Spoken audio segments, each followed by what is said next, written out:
Hi everyone, Marilise here with another episode of Your Bully-Proof Life. So this is where we talk about how we tame the bully inside and out. Those of you who have been following me are aware that I'm all about kindness, and I want us all to embrace having difficult conversations. And that's why I'm so excited for today's session. So this is the third in a series of three that we've been doing for cyber security specifically. So today's session is all about how to have fearless conversations, and I'm delighted to be joined by Sarah Janes. Hi, Sarah. Hi So, everyone. hi. So I just want to sort of just recap. So the first one we had was all about building a safer and socially responsible cyber sector, and that interview was with Frank Satterwhite. He's the CEO of 1600 Cyber. And then last week I spoke to Sam Warner, and this was about neurodiversity. Sam is the autistic interpreter, so she's also a communications expert, and we talked about how we embrace neurodiverse talent. And the reason I've asked Sarah along today for our third session about fearless conversations really is because Sarah and I share this passion about effective communication, how we communicate with impacts and influence. And we both work in cybersecurity, in the human side, and specializing in behavioral change.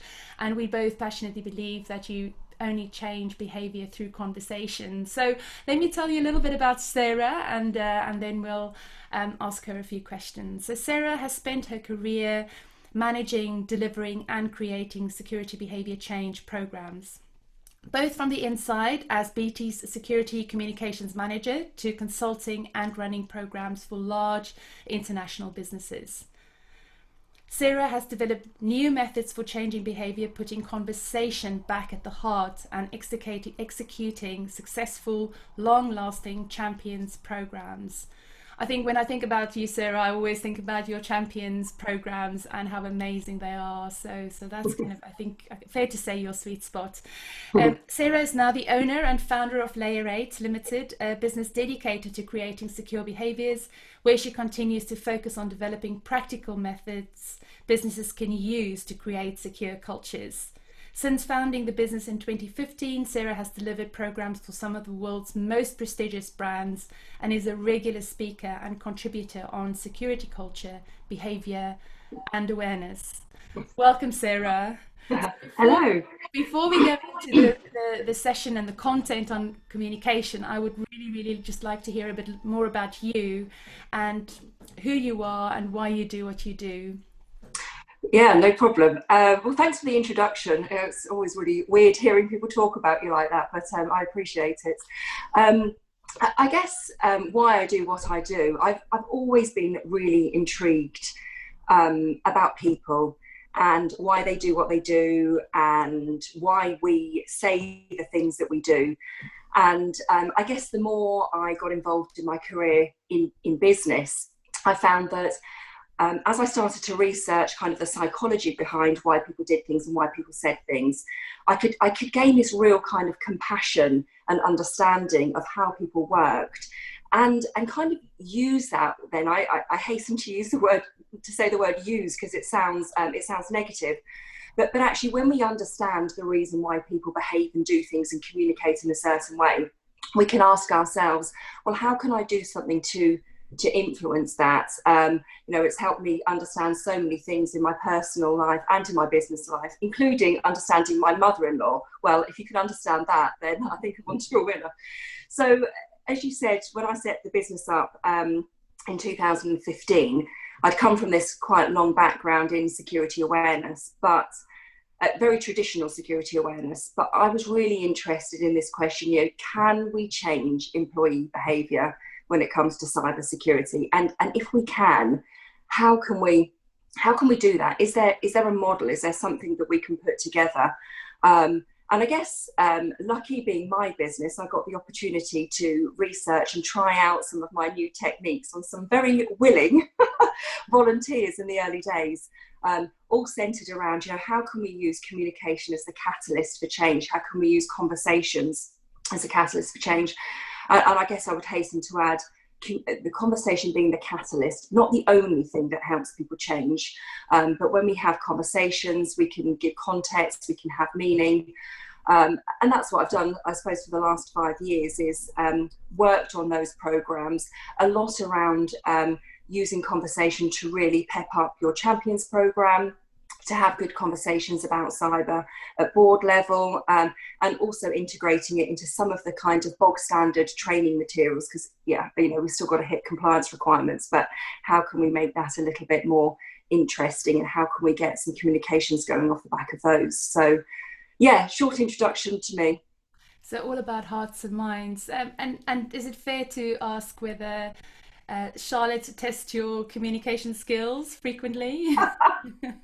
I think the funny thing is, so Charlotte's my daughter. She's 8 years old, and she's probably too like me, which is why she does test my communication skills. I find this, you talk about in your book, these adult to adult conversations, and she's probably the one person on the planet that drags me down into wanting my inner child to come out and just go, come on. So she tests me. All of us with kids know the feeling there are. So I wanted to pick up on our decision to choose fearless as a sort of descriptive for how we communicate, and I just want to unpack that a little bit. So from my perspective, I wanted to bring out the fact that conversations, the important conversations are often the difficult ones, and I wanted to sort of just unpack that a little bit, because we're often afraid to have the conversation, and it's about how do you find that confidence and that inner strength then to speak up, and again, I talk a lot about that in my book Raw. So I just wanted to sort of get your perspective on that. I mean, it's difficult. I mean, I guess I'd always found the written communication was something that always came naturally to me. I remember kind of going into my GCSE exams, writing pages and pages and pages, absolutely lovely. But what I always found quite difficult, because I was a shy person, would you believe it? I was once a shy person, and I suppose I still am at the heart of it.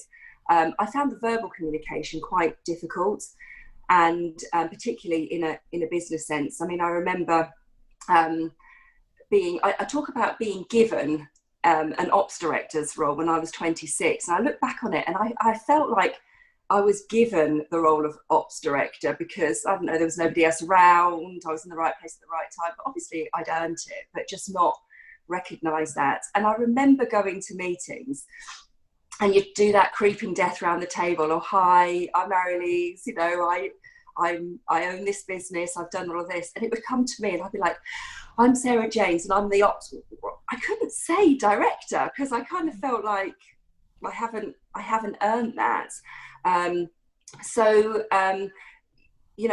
Having those fearless conversations, I think, isn't necessarily about I still have to think about all the conversations that I'm having. It's not just something that clicks and comes naturally. I've really had to work on that and feel like, I belong in this room as much as you do. Somebody said to me once, when I was sort of trying to come out, if you like, from a social media perspective and start to say things a bit more online, I said, but people are just going to be like, who's Sarah? And why does she suddenly think that she's got the right to say things about cybersecurity? And this lady said to me, but Sarah, you've been doing cybersecurity for 15 years. Just because you haven't been publicly doing it, you've been under the radar. You've got as much right to be spouting off about cybersecurity as anybody else had. And I think, recognising some of those things, you talk about that inner game, which is really true. Yeah, so I wanted to pick up on that, because it is about who was really preventing you, who had to give you permission to show up and speak up. It was really you, wasn't it? So it was. And it's quite funny, actually, because when I've had conversations with people since then, me thinking, they're going to be looking at me thinking, who's this kid in the room at these meetings? Actually, it was completely the reverse. They were looking at me thinking, wow, who is this young person who's got so far in their career already, and what did she do? But I never saw it like that at the time. Yeah, that's very interesting. And it takes a few years for us to come around to the fact that, you know, we have the credibility, and it really is at the end of the day for us to show up and give ourselves that voice, you know. But I think, you know, when you are interacting with people who are just so different to you, and, you know, who sometimes shock you with what they say, it's really quite hard then to stay objective and stay present and to continue to listen actively and not go on the defensive. I know that's a tactic I have used a lot in the past, and I think most of my issues in the relationship, the toxic relationship that I was in the work, which I talk about in my book, was down to me getting really defensive about, you know, things when I didn't feel it was fair, for example, but also just keeping quiet and not saying anything, you know. So I don't know which one's worse, but neither tactic seemed to have worked, you know. So yeah, definitely. So I want to pick up also on the the obviously communication. You've talked about written communication, obviously verbal communication. There's also this new media, you know, social media, and we communicate a lot more on sort of you know, blogs, but also video formats, you know, and I think it's a real new kind of world we're entering, a new format we're entering, and I'm just wondering how we get people comfortable in this sort of social media virtual space, you know, where we are collaborating a lot more with video as well. I think it just comes from, I suppose you've got to make a decision, first of all, about how much you want it, because you will have to put yourself, you know, outside of your comfort zone and do things that are really scary to begin with, and probably make loads of mistakes, but be okay with that to begin with. I mean, I know certainly for me there was a couple of kind of catalysts, I guess, about things that really made me think, you know, I need to do something different. So and what were the sorts of things that you I suppose there were two big mistakes that I really remember. The first one was, there was a client and that I had, I don't know, oh gosh, too long ago, 15 years ago, maybe 12 years ago. And it was a big financial company. I was running an awareness program for them as part of my previous business. And it was going all right, but I thought it can go better. And I've been trying to have this conversation with a project owner, but it wasn't really going anywhere. And the director came to our office for a visit, and I remember talking to him about, you know, this is what I think that you can do, and these are the things that I'm struggling about. So he said, all right to me, tell me about it. And I did. And then I turned up at a meeting at their offices a couple of weeks later, and my actual client turned up, and she said, she pulled this piece of paper up. She went, I've got an email that went to my boss. And she was really annoyed with me. And at the time, I hadn't realised it, but I was so desperate to prove that I was good at what I did, I could communicate with senior managers, that I totally missed the mark and upset her. And I'll finish off that story in a moment, because there was a second thing that really made me think, right, you've got to work on your verbal communications. And that was, I was doing kind of like a mini MBA at university whilst I was working. And there was a weekend kind of away event, you know, where they put you in this pressure cooker environment. They say, you know, there's this project that you need to deliver, big scary project. And I was with people that were kind of like the managing director for some big construction companies, some really well-known names. But of course, the whole idea was to test how you interacted and how you delivered, not whether you were good at adding up and could do the finances, and I'd picked on this. I felt so kind of insecure that, oh, I don't know what I'm doing and people know more than me. I picked up on the fact, well, I can do the marketing thing. And I'd just like got so focused on it, a bit like you were saying with your some of your early conversations. I got so focused on it that when we came to the feedback, because obviously it was all then, and the next day and a half was about feeding back, how would you come across? Somebody said to me, Sarah, basically, it seems like unless it's your idea, you're not interested in anybody else's. And I was so mortified because I'd completely misconstrued what I was trying to do. You know, again, this fear of getting something right had really led me to do something. And it was also at that point, wrapping up on the first one, that I realised, and I went back to those people at the finance company, and I said, I'm so sorry. It's been like 3 years, but I've only just realised why I behaved that way, and that I apologise. And luckily, she was a lovely lady and said, I understand and I accept your apology. And that was one of the biggest things that I've learned, you know, was to listen, to understand, and not to be understood, you know. So we're so often, we go into conversations and we have our points that we want to get across, and we're so kind of determined to get our points across Yeah, that we don't actually end up listening to the conversation. And I think you lose a lot of the ability to have really productive yeah. conversations as a result, and truly understanding the other person's point of view. So you were going to come back to that other story, or were you Yeah, well, say it was about just to this? say that to finish it off, that because I'd recognised what I'd done, you know, wrong, even though it was kind of 3 years later, I went back and was able to apologise and say, sorry, it's taken me 3 years to realise what impact that had, and also to sort of not to seek forgiveness, but to say, you know, this is what it was driven from, Yeah.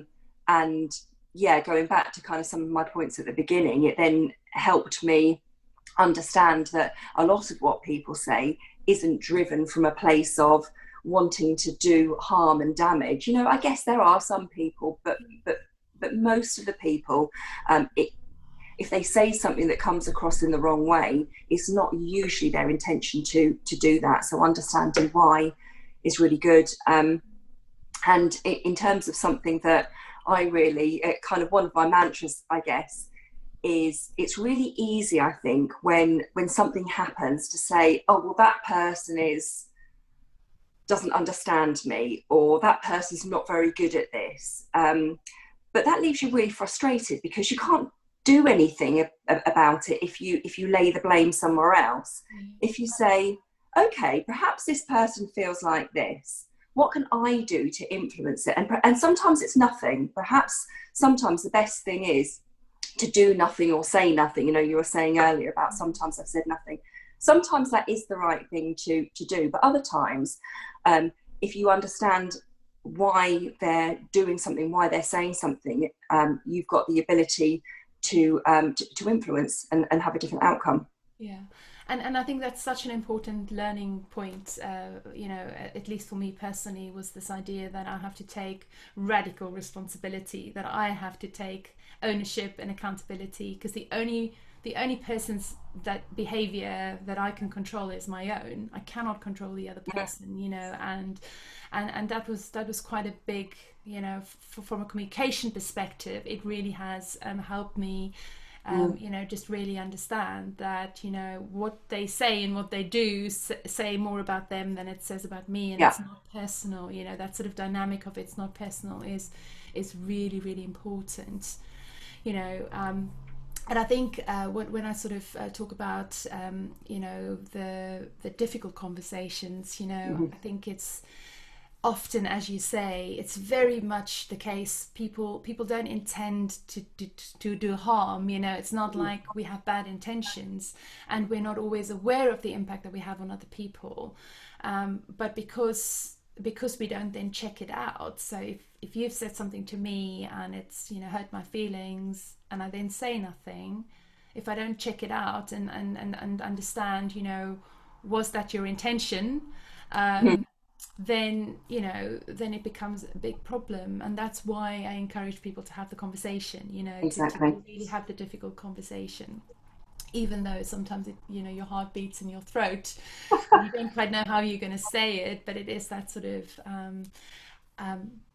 really just acknowledging that it's going to be helpful for their relationship if we do Yes. that. Mm-hmm. So yeah. So, any other practical tips that you have picked up along the way that we can share with our... Yeah, I mean, I guess focusing on two areas.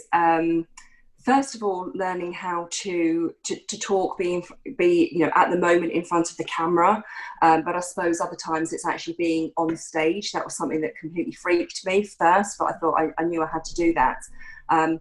And I remember getting ready for a big conference. It was my first kind of big talk. I'd flown out to the States. I paid for it all myself. And there was going to be 400 people at this conference. And because I was quite good at written communication, I always used to think, well, I want my talk to be like a TED talk. So I used to write my scripts out. But I worked with a coach for a little bit, and she said to me, get rid of that script, and tell me your story. Well, first it was really kind of, I couldn't remember what I was going to say, etc. But then she said to me, Sarah, the points where you were remembering what happened and you were telling me what you thought and what you felt, and I could see where you were excited and where you were sad. She said, that's the bits when I wanted to listen to you. She said, when you were remembering what words you'd written in your script, that was when I didn't want to listen to you. So that's what I've started to do now when I do anything like this, or do any presenting. Of course I have my structure, but I throw out the script. That doesn't mean I'm ill prepared and I wing it. Anybody who you think, oh, they're just naturally good at speaking, maybe one or two, but actually they go through it. They know the points that they want to talk about, but it's not scripted. And that really allowed me to sort of come alive, and people then wanted to listen to what I've got to say. The other thing, sort of outside of formal presenting, is asking good questions. And it kind of goes back to what you were saying about really understanding your audience. I've been to so many presentations where they're just not listening to you. That person is squeezing in everything onto a slide, or using that 5 minutes of precious time that person's got to like push in all of this detail about what they think that they want to communicate. But sometimes it's just better to say, I've got 5 minutes or I've got 20 minutes. Do you know what I'll use that time to do? Is I'll use that time to understand you better and build a relationship with you. Asking questions that help you really uncover what sits behind that person, what motivates them, what makes them happy, what are they really striving to do this year. And sometimes we just need to say, let me put that task on hold for a little bit, because if I take time to build a strong relationship first, then when it's the right time, I can talk to them about the task, I can talk to them about the cybersecurity incident, and when I talk to them about it, I can make it much more relevant to them because I already understand what motivates them. Yeah. So I also say to people as well, so I talk about this, I talk about this thing called trash talk. Muhammad Ali, he was famous for he'll go down in round 5, I'm the greatest. And I often say to people, do a little watch your language for a week, and just note down every time you say something that's a bit on the positive side or a bit on the negative side, and see where you fall. Because what we want to be sharing in security is really good positive success stories, not where it all goes wrong. So I often say to people, make sure that you are portraying through all of the conversations that you're having a real somebody who shines success, not in a cheesy way, in a real way. And I'm going on a bit now, but I want one last quick thing. I was listening, I was reading yesterday on LinkedIn to somebody that I've been connected with a while, IT director at an organisation, and he just shared this amazing success story of an incident where they lost complete connectivity over the weekend. It was quite serious for the business, but what he shared was what was underlying, those underlying values that brought the team of people together to bring them back online. And that's fantastic. They're the sorts of things that we want to hear about in cybersecurity more and more. Absolutely. And I think the other thing I would add to that, so I love it, so storytelling is Yes. so important, building better relationships, focus on the relationship and the person and the connection, not on the task. And yeah, then put positive stories. I think those are three amazing tips, and one that I would sort of want to add to that is also, we have a tendency in cybersecurity to always want to be the smartest person in the room, right? So we always have to know all the answers. We always have to know everything. And what I would encourage people to do is to actually to accept vulnerability, to really sort of acknowledge, we don't all have all the answers. Nobody's perfect. And to really go into conversations a lot more open-minded around, I've got something to learn. I've always got something to learn. Because then I think already you're setting yourself up, you're priming yourself for a much more productive conversation. So that's Yeah. great. Yeah, that's great. I just want to sort of remind people of the raw framework that I've created, and it's in my book, Raw: How to Tame the Bully Inside and Out. But it's really RAW, stands for recognize, observe, assert or ask, and then redirect. And it's really a little acronym, a little 4-step process that you can use. So when you are facing a difficult conversation, try it out the next time, because recognizing when there's a kind of a dynamic, where maybe there's a conflict, there's perhaps a behavior that doesn't quite like sit well with you. There's you can't quite figure out what the person is on about, so recognize that behavior, and instead of then getting all panicky and shocked, try and stay present. So the O is all about observing, and the observing is really to encourage you to stay in the moment, to listen actively, to try and to stay calm, so to breathe. And then once you've kind of made that sort of moment where you've stopped and thought about it, then respond in a sort of assertive manner. And if you can't respond in an assertive manner, so you can say, you can ask, so you can say, how is this helping us to move forwards, or whatever the correct phrasing is. And Sarah, you've talked about just a moment ago about the importance of asking good questions. I think good questions are so critical. I totally agree. And then of course the final R is then all about redirecting the conversation. So let's not forget that it's not personal. It's not about you, it's not about me. We're in an environment, we've got to achieve something. We're going to achieve an objective here. Hopefully it's a mutual objective, but we're working towards something. We're working towards an outcome. So let's redirect the conversation towards mutual outcomes, So yeah, four-step process, raw.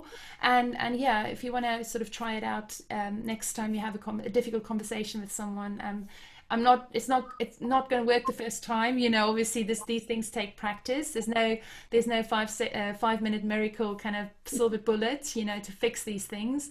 But the more we practice, the better we get at these things. So yeah, so I'll encourage you to try it out. Now, Sarah, I want to ask you a few quick fire questions. Just I'm ready. quick fire round, I call it. So, what do you do each morning to set your day up for success?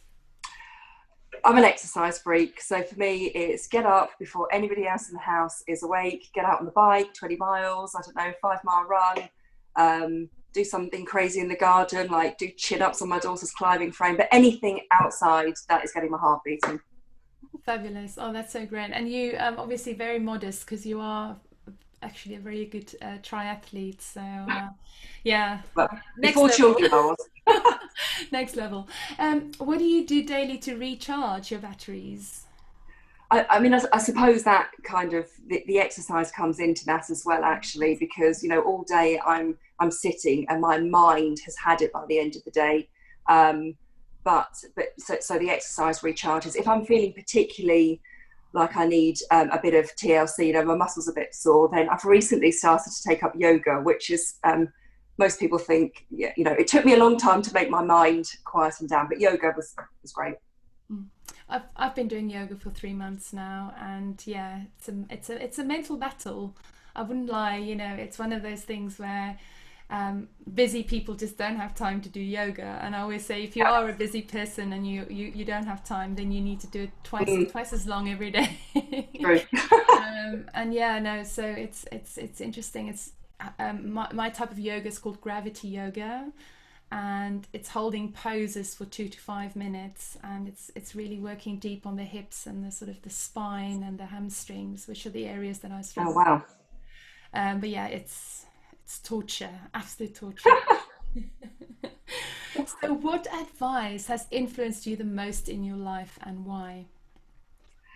So this is something from my lovely mum, and she said it to. So I left school at 16 and went to my first job. And I just remember she said to me, Sarah, tomorrow you're going to go to work and you're going to meet people that you like and you're going to meet people that you don't like.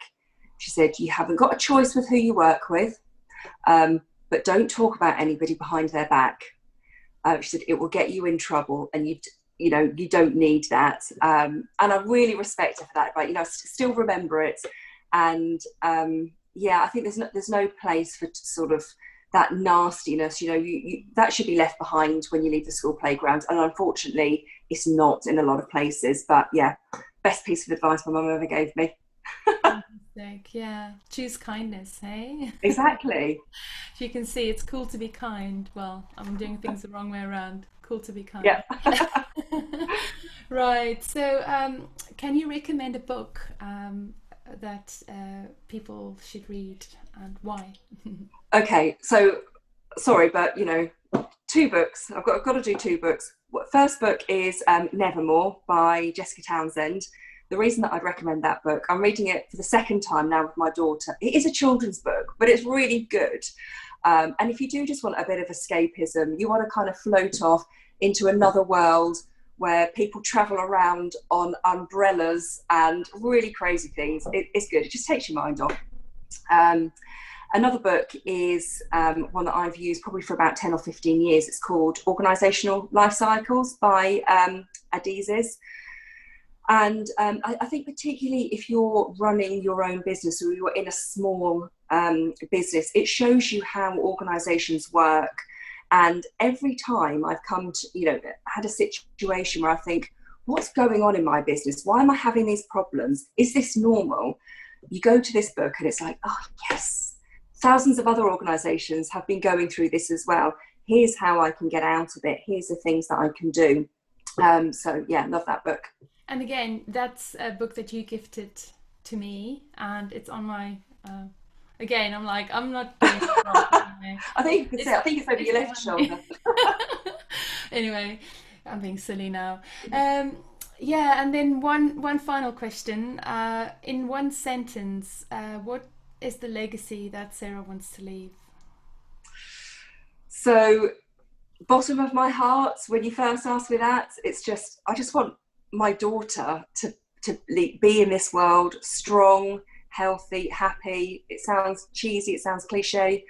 Um, if I was being a bit more self-indulgent, I would say I'd love to develop a model for security culture and behaviour change that was recognised and worked. Love to do that.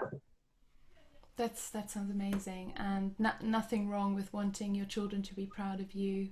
One day, I think I live with the same ambition. You know, just want my kids to be grown up as good people, because you know I always say that kids do not do what you say, they do what you do. So they Mm-hmm. follow the behavior that we set. So yeah, 100% love that, and yeah, let's develop that model. Let's crack that. Yeah, Sarah, I just want to say thank you so much for joining me today. I really always love chatting to you, and you know, just fascinated always by the amazing work that you do. And we will crack this nut. I think, you know, obviously, um, the industry is waking up to the importance of security culture and embedding those secure mindsets and habits into the DNA of organizations, and recognizing that the traditional approaches are falling short, that we can no longer just tick the kind of the compliance box, that we've got to really focus on you know, the hearts and minds piece, and really making people care about this. And that's why I think your work in the space is so important, around really making the conversation the catalyst for change. So really appreciate you joining me today. No worries, and thank you for doing what you're doing. I've heard some amazing stories on your YouTube channel so far. Love listening to them, so thank you. Yeah, I've had really good results in the first sort of month. Lots of people watching the video, so I just want to say thank you to everybody who are watching and who are joining, and really just share your thoughts. You know, I mean, tell us what we can do differently. You know, tell us what you're enjoying and the most, what you love about it, because, you know, then we can make it, or I can make it better. Better for you as well. So yeah, so thank you so much for joining us everyone today. Sarah is on social media. She's on LinkedIn and Twitter, and your website, your company website, Yeah. Level8. So Yeah. we'll put all the details in the show notes. So if you want to get in touch with Sarah, you'll know where to find her, and you probably by now know where to find me. So obviously I am on marilise-de-villiers.com, my website, but I'm also on social media. So do reach out, do get in touch, let us know if you have any questions or thoughts to share. We'd love to hear from you. Thank you everybody for joining us today. Goodbye.